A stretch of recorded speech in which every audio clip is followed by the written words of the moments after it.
नमस्कार विद्यार्थियों, मैं प्रीति जैन, प्रवक्ता Adinath college of education Maharra Lalitpur से और बीएड सेकेंड ईयर संस्कृत की कक्षा में आज हम पढ़ेंगे कि पाठ्यक्रम निर्माण के उद्देश्य, आधार और उनके सिद्धांत। तो पाठ्यक्रम निर्माण के उद्देश्य, आधार और सिद्धांत को ध्यान में रखना बहुत अधिक आवश्यक होता है। इनके सर्वप्रथम 3 बिंदु इस प्रकार है। पाठ्यक्रम निर्माण के उद्देश्य, तो पाठ्यक्रम शिक्षा के उद्देश्यों की प्राप्ति का साधन होता है, अर्थात जो उद्देश्य हम प्राप्त करना चाहते हैं वह पाठ्यक्रम के माध्यम से ही हम उन उद्देश्यों की प्राप्ति कर सकते हैं। हमारे शिक्षा के क्या उद्देश्य है, उन उद्देश्यों की पूर्ति के लिए सर्वप्रथम हमारे लिए ज़रूरी होता है कि हमारा पाठ्यक्रम कैसा हो।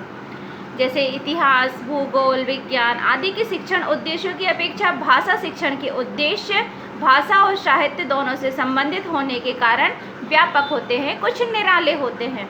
जैसा कि पहले हमने उल्लेख किया है कि पाठ्यक्रम के निर्धारण में शिक्षण उद्देश्य, पाठ्य वस्तु और जीवन मूल्यों को ध्यान में रखना आवश्यक होता है।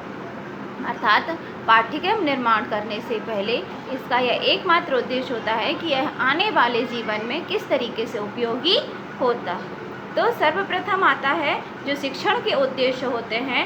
तो कक्षा शिक्षण में संस्कृत शिक्षण का पाठ्यक्रम निर्धारित किया जाना पाठ्यक्रम निर्धारण के कुछ उद्देश्यों को ध्यान में रखकर ही इसका निर्धारण किया जाता है। तो सर्वप्रथम आता है ज्ञानात्मक, अर्थात ज्ञान। भाषा शिक्षण में ज्ञान 2 भागों में विभाजित किया जाता है, भाषा तत्वों का ज्ञान और विषय वस्तु का ज्ञान। अर्थात भाषा क्या है इस बात का ज्ञान होना भी बहुत आवश्यक है और उस भाषा के अंतर्गत क्या विषय वस्तु है इस बात का होना भी बहुत अधिक आवश्यक होता है। भाषा तत्वों का ज्ञान, इसके अंतर्गत उच्चारण, वर्तनी, शब्दार्थ, उपसर्ग, प्रत्यय, संधि, समास आदि आते हैं। इनका संबंध कक्षा में ही संभव नहीं हो पाता है। इसका चयन पाठ्य वस्तु के निर्धारण में छात्रों की आयु, बौद्धिक क्षमता आदि को ध्यान में रखते हुए ही किया जाता है।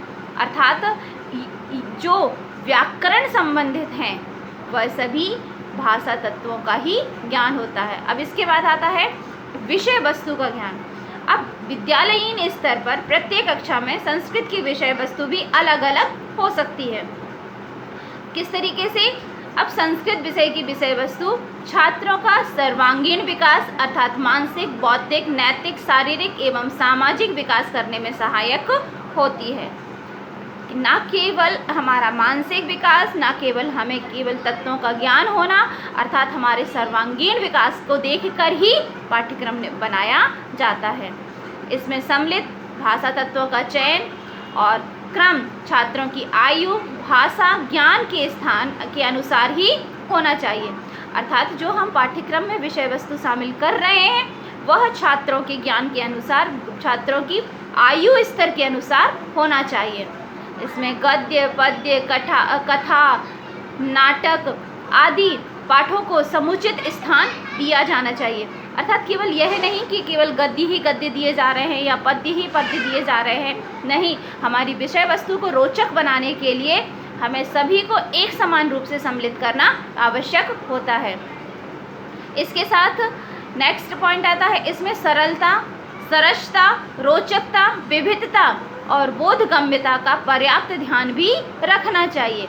अर्थात हमारी जो विषय वस्तु है वह सरल हो, उसमें विविधता हो, सरलता हो, सरसता हो, रोचकता हो अर्थात रुचिकर हो, इसके साथ बोधगम्यता का होना बहुत अधिक आवश्यक होता है।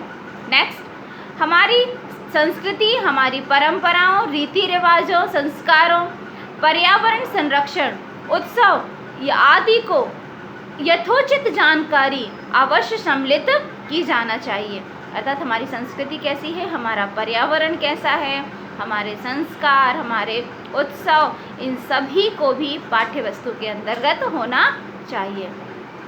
इसमें सत्य, अहिंसा, परोपकार, सहयोग, सहानुभूति, बड़ों का आदर करना, दया, धैर्य, साहस, श्रम की महत्वता, अनुशासन प्रियता, कर्तव्य परायणता, सहिष्णुता, विनम्रता, क्षमाशीलता जैसे जीवन मूल्यों पर भी आधारित पाठों को रखा जाना चाहिए, क्योंकि विद्यालय और पाठ्यक्रम एक ऐसी ही विषय वस्तु है जो बालक का सर्वांगीण विकास करती है, वह उसके व्यवहार में भी परिवर्तन लाती है। तो इन समस्त चीज़ों को ध्यान में रखते हुए हमें पाठ्यक्रम का निर्माण करना चाहिए।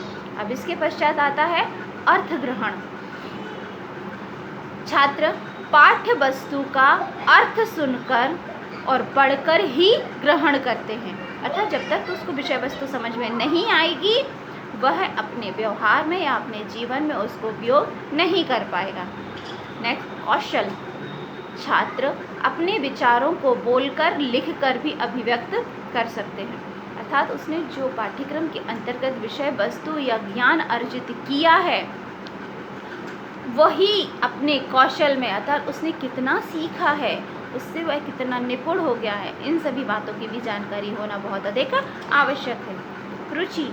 छात्र विषय वस्तु को पढ़ने में कितनी रुचि ले रहे हैं। कहीं ऐसा तो नहीं कि पाठ्यक्रम में कोई ऐसी वस्तु सम्मिलित कर दी गई हो जिससे छात्रों को बिल्कुल भी रुचि ना हो, तो दूसरों से पठित सुभाषित श्लोकों आदि का संलग्न करने में वे रुचि लेते हैं। अभिवृत्ति। छात्रों में सद्वृत्तियाँ जैसे गुरु का आदर करना, परोपकार, दया, श्रद्धा, देश प्रेम आदि की भावनाओं को विकसित करने के लिए हमें ऐसी विषय वस्तु भी पाठ्यक्रम में सम्मिलित करना चाहिए। नेक्स्ट आता है पाठ्यक्रम निर्माण के आधार पर। तो पाठ्यक्रम निर्माण के आधार पर दार्शनिक आधार, मनोवैज्ञानिक आधार और सामाजिक, राजनैतिक, सांस्कृतिक एवं धार्मिक आधार होते हैं। अगली कक्षा में हम इसका अध्ययन करेंगे। नमस्कार।